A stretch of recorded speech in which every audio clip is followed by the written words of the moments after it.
न्याय चाहिए। हम न्याय के लिए अपनी लड़ाई लड़ रहे हैं। हम इंडिया गेट में गए तो मेरे को पुलिस वालों ने बहुत मारा, बहुत बुरे तरीके। आपको मारा गया पुलिस द्वारा मारा गया। जैसे मेरे पति को ठहरा के पुलिस के आगे उनकी मौत हो जाती, वैसे हमको बहुत बुरे तरीके से पुलिस वाली हमको मारी न है। दिल्ली सरकार अमित शाह पे लगा रहे हैं कि हमारे बच्चों को सुरक्षा होना चाहिए, मेरा परिवार सेफ होना चाहिए, इनको बेल ना दी जाए, इनको सीधा फांसी की सजा होना चाहिए। 5-5 घर में रही पर अब किसी के काम पे रही नहीं भाई, नहीं इनके पापा कोई, नहीं मेरे देवरानी की, ना देवरानी की बहन की, ना मेरी सासू माता की।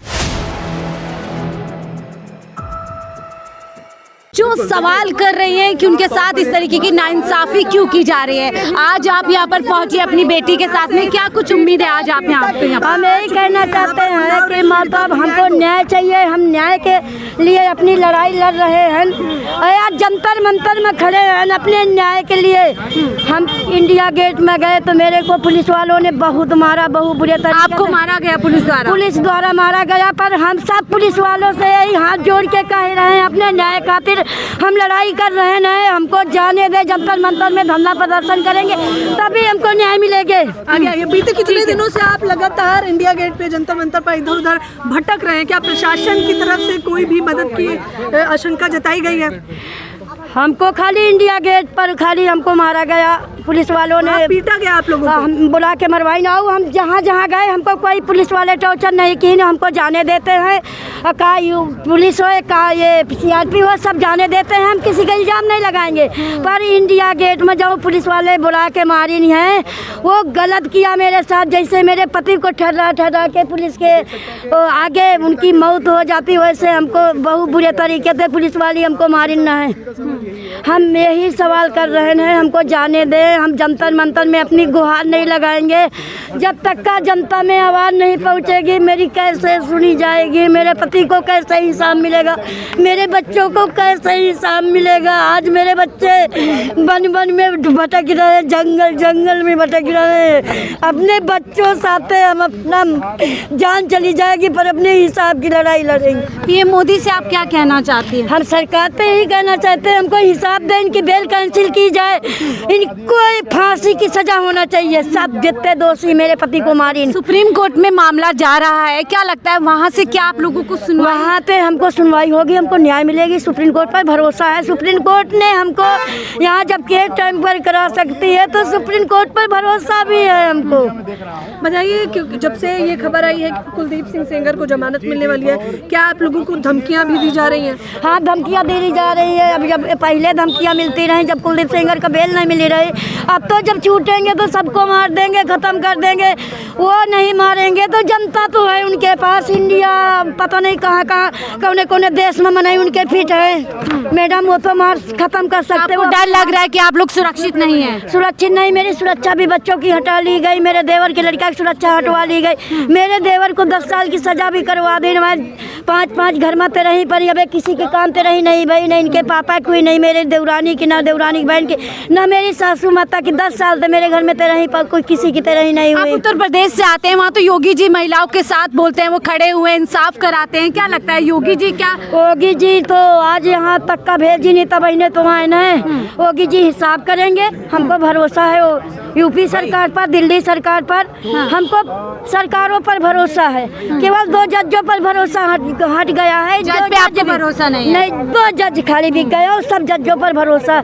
हाई कोर्ट पर भरोसा है। सारे जजों की बदनामी नहीं करेंगे। और जब वकील पैसा खाता उनकी कैफी बोलता है, उसको मर जाना चाहिए।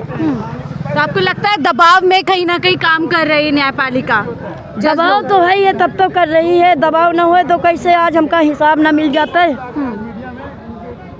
तो देखिए भावुक है, पीड़िता की माता है जो हालत है, लेकिन फिर भी कहीं ना कहीं इनको भरोसा है न्यायपालिका पर और कानून पर भरोसा है कि हम यहाँ पर लगातार आवाज़ लगा रहे हैं। यूपी सरकार ते योगी जी ते लगा रहे हैं, मुख्यमंत्री ते लगा रहे हैं, दिल्ली सरकार अमित शाह पे लगा रहे हैं कि हमारे बच्चों को सुरक्षा होना चाहिए, मेरा परिवार सेफ होना चाहिए, इनको बेल ना दी जाए, इनको सीधा फांसी की सज़ा होना चाहिए। द्रौपदी मुर्मू जी से गुहार लगा रहे हैं अगर हमको न्याय मिलेगा तो उनका एहसान ज़िंदगी भर, पूरी सरकार का एहसान ज़िंदगी भर नहीं भूलेंगे। तो अभी आप किससे मिलना चाह रही हैं? गृह मंत्री अमित शाह से या मोदी जी से मिलना, किससे मिलना चाह हम रही हैं? तो जौन मिलेगा उसी से मिलेंगे, उसके धरना प्रदर्शन उसके पास करेंगे। पर मिले तो सरकार मिले तो कुछ अपनी बात, हम तो अपना दुख दर्द उनसे बताएं तो कि मेरे ऊपर ये बीता है। और देखते सरकार नहीं आ रही, सरकार भी को देखना चाहिए कि आज ये बच्चे मारे लेके भटक रही है औरत, उसको हिसाब देना चाहिए सरकार को। आप लोगों को बैठने नहीं दिया जा रहा है, जगह जगह से उठाया जा रहा है, ऐसी क्या वजह? नहीं, हमको जगह जगह पे नहीं उठाया गया, खाली हमको इंडिया गेट पर पुलिस वालों ने टॉर्चर किया। हमको ना मबेकाल थाने गए, वहाँ भी हमको पुलिस नहीं टूटकार के बोली। हमको पूरा पुलिस और ये फौजी जो हैं देश में मारे जा रहे हैं, इनको भी ख़त्म कर देंगे अगर उनके पास बम होगा। सिक्योरिटी हमारी कर रहे हैं, मानते पूरे देश में मारे नहीं जा रहे हैं, सारे इनको हमला किया जा रहा है। इनकी भी लड़ाई जारी है और हमारी भी लड़ाई जारी रहेगी। हम सबके लिए लड़ रहे हैं, चले जाएंगे चाहे मर जाएंगे, दूसरे देश चले जाएंगे, वहाँ पे न्याय मिलेगा। जाएंगे हाँ, वहाँ लड़ेंगे अपना, वहाँ लड़ेंगे सर। आपके समर्थक कह रहे हैं कि कुलदीप सिंह सेंगर को फांसी होना चाहिए। मेरे पति को हत्या किया, हत्यारों को फांसी होना चाहिए। फांसी होनी चाहिए कुलदीप सेंगर को, बलात्कारियों को फांसी दो। हिंदुस्तान में कानून लाओ। एक बहुत सारे लोग आपके साथ हैं, जंतर मंतर पे भी थे, इंडिया गेट पे भी, कल पार्लियामेंट के ठीक सामने भी लोग बैठे थे, तो कैसे देख रही हैं? कुछ हम हिम्मत? सर यही देख रहे हैं ना, हमें सीधा फांसी होना चाहिए। मेरे पति को मारे, फांसी होना चाहिए, इनके परिवार को फांसी होना चाहिए। जितने लोग हैं फांसी होना चाहिए, जितने मेरे पति के हत्यारे हैं सबको फांसी होना चाहिए, फांसी होना चाहिए। अगर वो जेल से बाहर निकलेंगे तो आपको डर लगेगा? अरे वो जेल में रहे चाहे जहाँ रहे, पर उसके जनता तो उसके मनई तो बाहर हैं, तब भी हम डरे हैं। सिक्योरिटी न हो तो हमको कभी ख़त्म कर देते। और मेरी विक्टिम की साथ है सिक्योरिटी है, उसके घर में हम रह रहे हैं, मेरे बच्चे सारे रह रहे हैं। मेरे घर में गुंडे फंसा दिया दिल्ली में 4 बार। हमें मेरे को मारने के लिए हम साकेत तारीख करने गए थे, मेरे घर में 4 बार गुंडे फंसाए नहीं मेरे को मारने के लिए। फांसी दो, फांसी दो, फांसी दो, बलात्कारियों को फांसी दो। एक मिनट। अभी भी आप असुरक्षित महसूस करती हैं घर पे जब? मेरे पास सिक्योरिटी नहीं, मेरे बच्चों के पास सिक्योरिटी नहीं, मेरे देवर के लड़के के पास सिक्योरिटी। और लगातार एक पीड़ा से यहाँ पर परिवार गुजर रहा है और लगातार कभी इनको इधर कभी उधर, इस तरीके से आप कह सकते हैं कि पिछले 4-5 दिन से यही लगातार स्थिति देखने के लिए मिल रही है।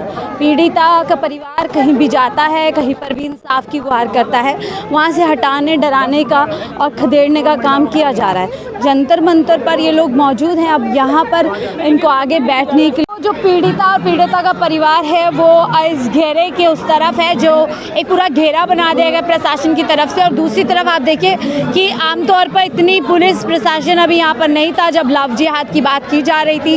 लव जिहाद में महिलाओं के लिए इंसाफ मांगा जा रहा था, लेकिन जैसे ही यहाँ पर एक महिला और एक माँ और बेटी की यहाँ पर जो है जोड़ी पहुँचती है इंसाफ की ओर में, आप पूरे का पूरा यहाँ पर देख सकते हैं कि किस तरीके से छावनी की तरह आप देख सकते हैं एक बड़ा प्रशासन यहाँ पर पहुँचे, फोर्सेस पहुँची हुई हैं। लेकिन अब सवाल यही है कि जब आज यहाँ से इंसाफ की गुहार उठाई जा रही है, आवाज़ उठाई जा रही है, तो क्या सुप्रीम कोर्ट तक इस चीज़ का असर होगा? क्या सुप्रीम कोर्ट इन सब बातों का ध्यान में रखते हुए कल कोई फैसला लेने वाला है? तमाम सवाल हैं जिसके जवाब कल मिलेंगे, लेकिन आज फिलहाल हम आपको जंतर मंतर से तस्वीरें दिखा रहे हैं कि किस तरीके से पीड़िता को लगातार यहाँ पर जो है एक लंबा संघर्ष करना पड़ा है जंतर मंतर के इस ज़मीन तक पहुँचने के लिए। फिलहाल इस रिपोर्ट में इतना ही, देखते रहिए 4 न्यूज़ नेटवर्क।